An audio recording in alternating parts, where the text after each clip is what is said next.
Good morning from Panhandle Outdoors, America's only daily outdoor TV show. Your source for fishing, hunting, and information for folks who enjoy the great outdoors. Now sit back, relax. It's Panhandle Outdoors. Good morning, folks. Welcome to Panhandle Outdoors. I'm Winston Chester. I'm glad you're here this morning. Got a great show lined up, some special guests here in the studio. But first, let's get our weather brought to us by Haney Technical Center. But before that, I want to thank my two co-hosts yesterday, Victor and Terry from over here in Walton County. They came over and did a great job. It was their first time ever doing the show, and I just was so pleased with it. I got a kick out of it. I like to sort of spread it around throughout the Panhandle, from way down to Carabel and Apalachicola, all the way over here to Walton County, and way up on to Liberty and all that. And it's great feedback when you get someone that fishes Choctawhatchee Bay, those guys. But they handled it well, and I told them they're officially members of the Panhandle Outdoors production team. So thank you guys for doing it. You did an awesome job. Let's move on now with our weather. We're looking at a high today of 86, a low of 67. Water temperature, since I was gone now, is 80, all the way down to 80 degrees. So it's starting that fall drop, I feel like. It bounced up a little bit after the storm, but it's going back down now. Take a look at the river readings. Apalachicola at Bluntstown, it's got a little bit of a drop to it. This morning's reading a 3.3. River's a little bit low now. At 3.3, you got to start watching out for those stumps and all. The Choctawhatchee is doing about the same. Both rivers are real steady. There's not any kind of vast movement either way to one way or the other. Carabel is at 4.3, so they're pretty close to each other in the readings, and also what's going to happen the next couple of days. Not a lot of movement there. Tide chart brought to us by Kent Forest Lawn Funeral Home and Cemetery. Today is Wednesday, October the 4th, and we're looking at neap tides. There's not a lot of movement. We've got a little bit of a high tide around 140 this morning. And low tide is going to be about 120 right after lunch, but not a lot of movement there. We've got a strong wind. We've got a northeast wind at about 10 to 20. Okay, be aware of that. So a lot of things going on outdoors. This is the month we all talk about, but we're not getting any. We got to get away from this wind. I was talking to Daniel. He said a good time to have a sailboat. You want to go out fishing, just get in a sailboat and troll out there outside the pass. All right, let's take a break. We'll be right back with our guest. Welcome back, folks, and look who's our guest today. You all know Rick Corley on the other end, and then welcome back, Rick. Thank you. Daniel Cole.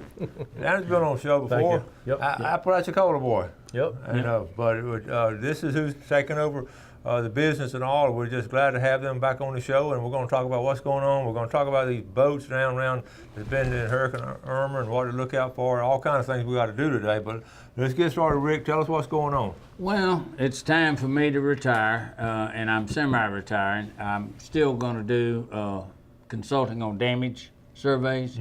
We got one today, and that's the reason I'm wearing my khakis. But as far as the survey work, Daniel's doing all of it now with Cole and Associates. I'm bowing out of that. I'm going to stay doing consulting work and damage. But that's all as far as if you need a full condition and value or a pre-purchase survey, anything of that nature, he's your guy. Daniel's trained with me for the last 3 years. And he's done a good job. He's NAMS and SAMS qualified now, and he's a member of IAME as well. And I think he'll do just as good, if not better, than I did. All right. So Daniel, I know we've been on before. Tell a little bit about your background. Well, growing up in Apalachicola, of course, the marine industry is the most important part of the economy at that time in that area. So all of my extended family basically were involved with, marine fisheries industry. And my father was a tugboat captain, and he took care of the state. He worked for the Department of Natural Resources, and he actually ran the tug and barge for replenishing the oyster shell beds. Had a lot of background around boats. I've owned several boats, different types of boats, and it's just hard to grow up in that environment and not be part of you. The real good thing about it is 90% of the problems you have on boats is usually in the electrical. And Daniel is a state certified master electrician with 25 years experience? 25 plus years. And I've sent him through all of the ABYC schools necessary. And so he's very up on that. In fact, we've solved some problems for people that didn't realize they had a problem until we got on the boat. Then they realized, oh, he does know what he's doing, and now, you know, we got to correct this. One guy was going to kind of argue with him at first, and after he started showing him, the guy says, oh, wow. And he didn't realize he had, what, 8.5 volts going in the water, something like that. 9 volts and 11 amps. Yeah, and that could have fried somebody. So The poor guy changing anodes or scrubbing the hull probably wouldn't have got back out of the water. right. So we corrected that, and it was, you know, the guy was in. Well, you know what I love about this. You know what a background growing up in Apalachicola. And like I say, you can't get away from waterfront in Apalachicola if you grew up there. So you're around boats your whole life, and you know what you're talking about. And this is just a natural fit for you. Yes, sir. And this is really exciting and all. And I guess. And is your dad retired or? He retired here recently, and it was interesting that the impact that he had on the state with that segment. They could not find anyone who could adequately replace him, so he ended up having to sell the equipment and abandon that whole program. So, no kidding. Yep, they tried to get him to stay on, but he'd had enough of it, so it was time to move on to other things. There comes a time when it's time to retire. Yep. I'm sure he was that way and all. And outdoor stuff you love. What's the outdoor stuff you love to do? I love hunting. I like fishing. I'm a little more successful hunting. I love wing shooting. Yeah. And I'd rather shoot birds than anything, but I do like to deer hunt and the hog hunt, and Cool.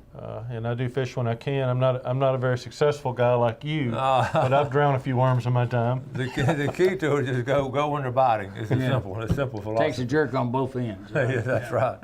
But we're just glad to have you. It's just like I say, natural fit going right. Rick's got a legacy, and everybody in this area knows Rick Corley. He has a legacy of the kind of work he does and professionalism, and just got a job done, and for just evolve into this situation. Well, between Dad and I, we tallied it up, and he was for 56 years the top surveyor in the world, and I did it 48. So we got that's when you total the two together, that's how long we did it. And he did 12,121 surveys, and I did 7,880 to come up with one over 20,000 boats. One over 20,000. That's pretty good. In 101 years, yeah. You got your work cut out for you. I tell you, that's big shoes to fill. Okay. We're going to take a break. Come back with some of these pictures and about these wrecked boats and see what we're going to do about them.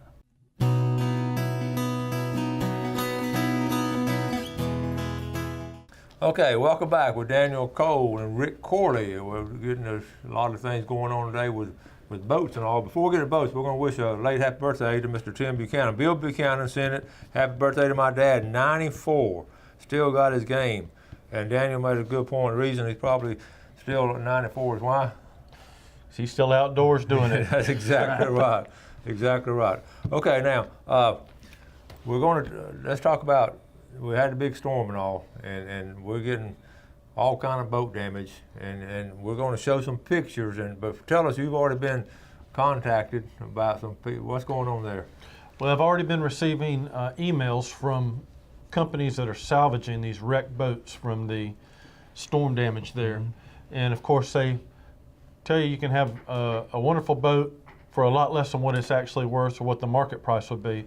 But when you look at the structural damage potential and the submersion damage potential for the mechanics of these boats, they really are no bargain. And of course, we want to warn people that there's going to be a lot of these boats get a paint job and a quick over, and will start showing up on the market very soon at very low prices. So if you start finding really nice boats and the price is too good to be true, chances are it probably is. It's too good to be true. That's why we're going this morning to talk about. We're going to show you some pictures. All these are from the Keys after Irma went through, and you can see this first picture here. They just piled up, didn't they? And, so now, in general, boats like that, if they just bump into each other, they might be okay. But it's the individual cases.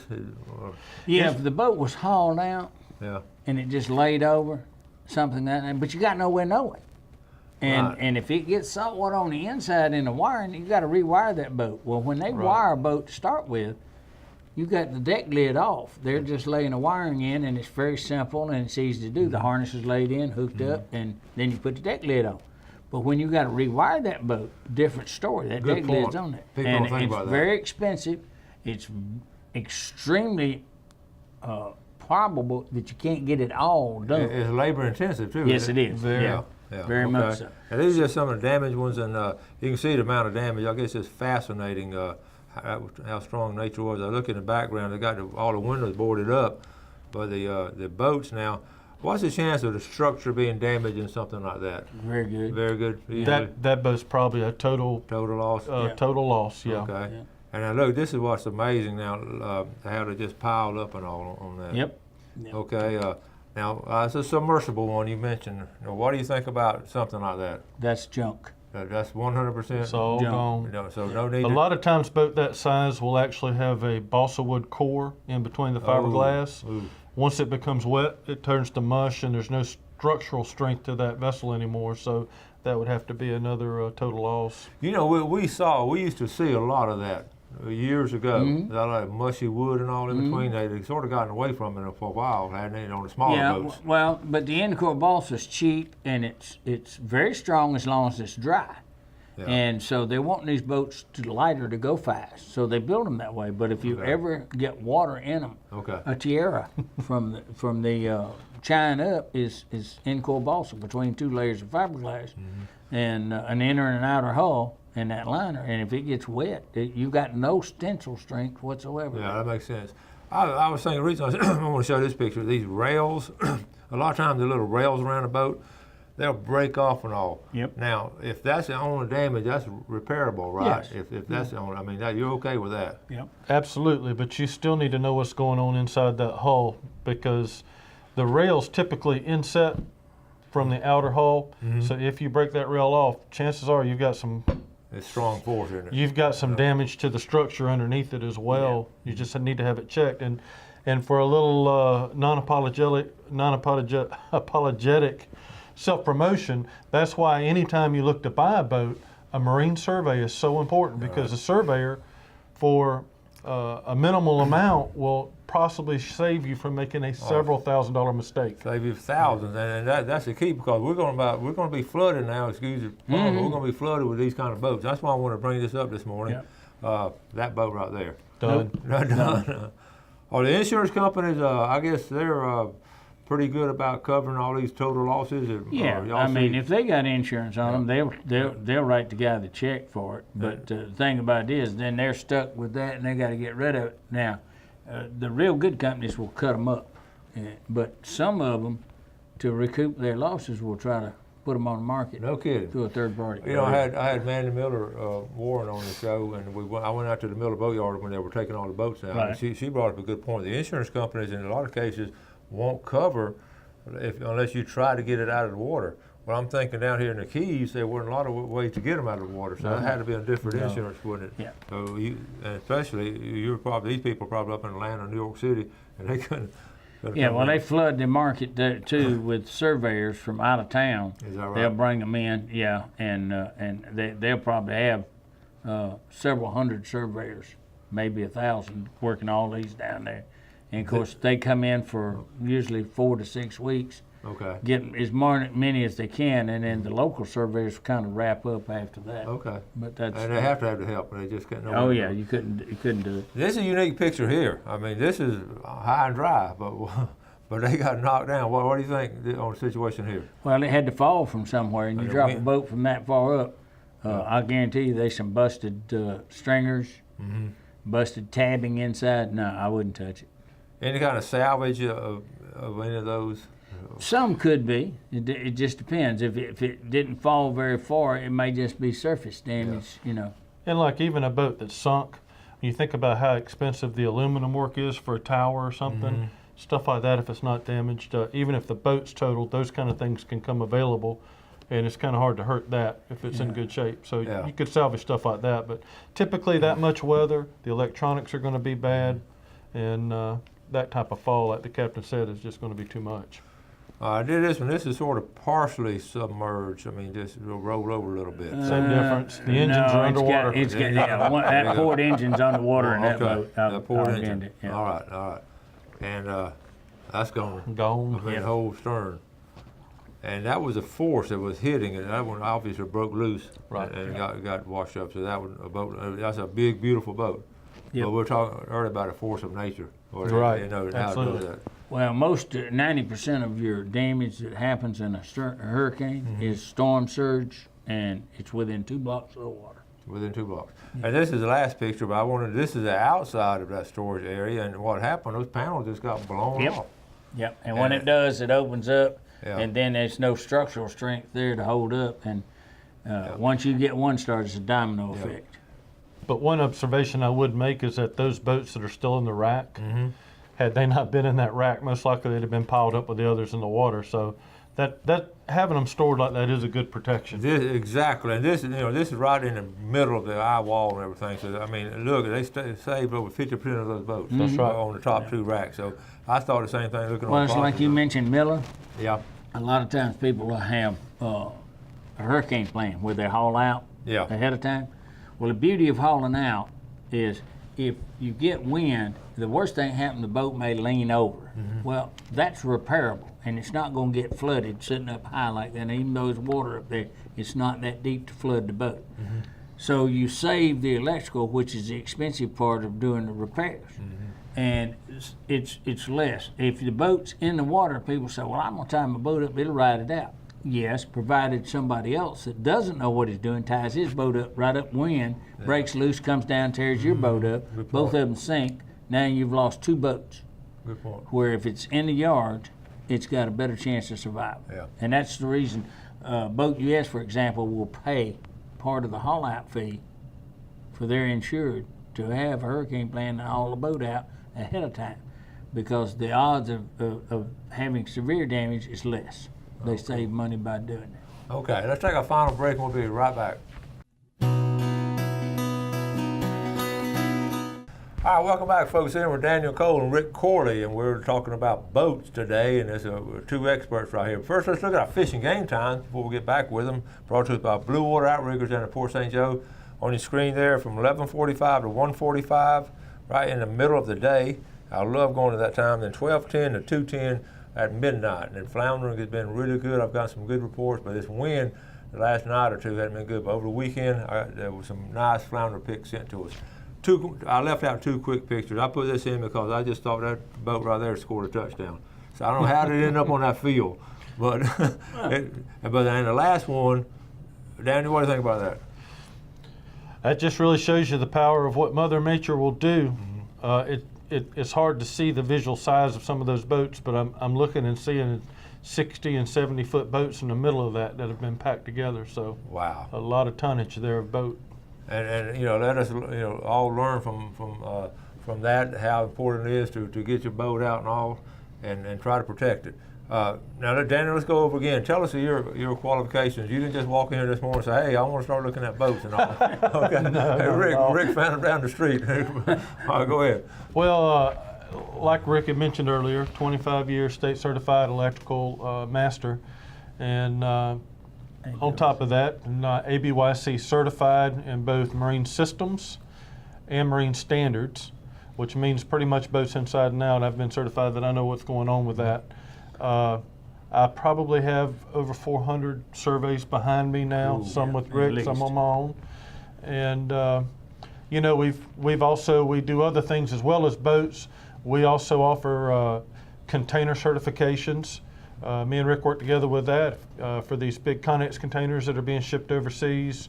And we do a lot of insurance damage work, claims work, and we also are pretty doggone good professional witnesses, either representing a client that is a personal owner or legal firms or insurance companies. We do a lot of that as well, and a lot of private consulting. So I've been blessed to see a lot of different fields in this.